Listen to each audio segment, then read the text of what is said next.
ഇപ്പൊ തന്നെ ആളുകൾ ഓരോന്ന് പറഞ്ഞു തുടങ്ങിയിട്ടുണ്ട്. ഇതിങ്ങനെ പോയാൽ നാളെ നിനക്ക് നല്ലൊരു ആലോചന വരുമോ?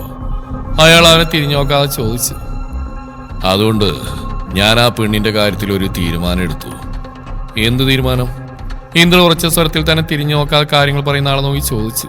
കേശവൻ ഒരു ആലോചന കൊണ്ടുവന്നിട്ടുണ്ട്. ഇത്തിരി അകലേന്നാ. ചെറുക്കനൊരു ഹോട്ടൽ മുതലാളിയാ. അത്യാവശ്യം നല്ല ഭേദപ്പെട്ട കുടുംബക്കാരാ. അവര് നാളെ അവളെ കാണാം. ആരോട് ചോദിച്ചിട്ട്? ഇന്ദ്രന്റെ ശബ്ദം നന്നേ മുറുകി. ശിവശങ്കരൻ അവന്റെ പെട്ടെന്നുള്ള ഭാഗത്തിലാകെ വല്ലാതായി. എന്നാലും അയാൾ അവന് നേർക്ക് തിരിഞ്ഞില്ല. ചോദിച്ചു കേട്ടില്ലേ? ആരോട് ചോദിച്ചിട്ടാണ് അവിടെ കാര്യത്തിൽ ഇത്ര പെട്ടെന്നൊരു തീരുമാനം എടുത്തെന്ന്? അവന്റെ ശബ്ദം നന്നേ ഉയർന്നു. ഇന്ദ്ര! അയാൾ അവനെ ശാസനയോടെ വിളിച്ചുകൊണ്ട് അവന് നേർക്ക് തിരിഞ്ഞു. അലറണ്ട, അവളെ ഇവിടെ കൊണ്ടുവന്ന ഞാനാ.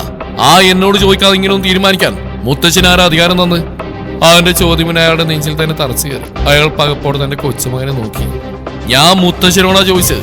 അങ്ങനെയൊന്നും ഞാനറിയാതെ തീരുമാനിക്കാൻ മുത്തശ്ശനാരാണ് അധികാരം തന്നെന്ന്? അത് ചോദിക്കുമ്പോൾ അവന്റെ കണ്ണുകളിൽ എരിയുന്ന അഗ്നി അയാൾക്ക് കാട്ടിക്കൊടുക്കുന്നുണ്ടായിരുന്നു. ഇല്ലിക്കലെ നീലിമ നാൽപ്പാട്ട ഇന്ദ്രൻ ആരാണെന്ന്. അത് ഒരേ സമയം അയാളിൽ ഭയവും ദേഷ്യവും ഉണർത്തി. എന്നാലും അത് അയാൾ പുറമേ പ്രകടിപ്പിച്ചില്ല.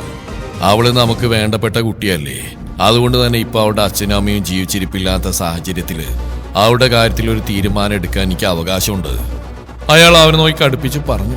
എന്താവകാശം? അങ്ങനെ എന്താവകാശ നാൽപ്പാട്ടക്കാരനവർക്ക് അവളോടുള്ളത്? അത് എന്ത് തന്നെയാണെങ്കിലും ആ അവകാശവാദം ഉന്നയിച്ചുകൊണ്ട് അവൾക്ക് സംബന്ധം ഉണ്ടാക്കാൻ ശ്രമിക്കണ്ട.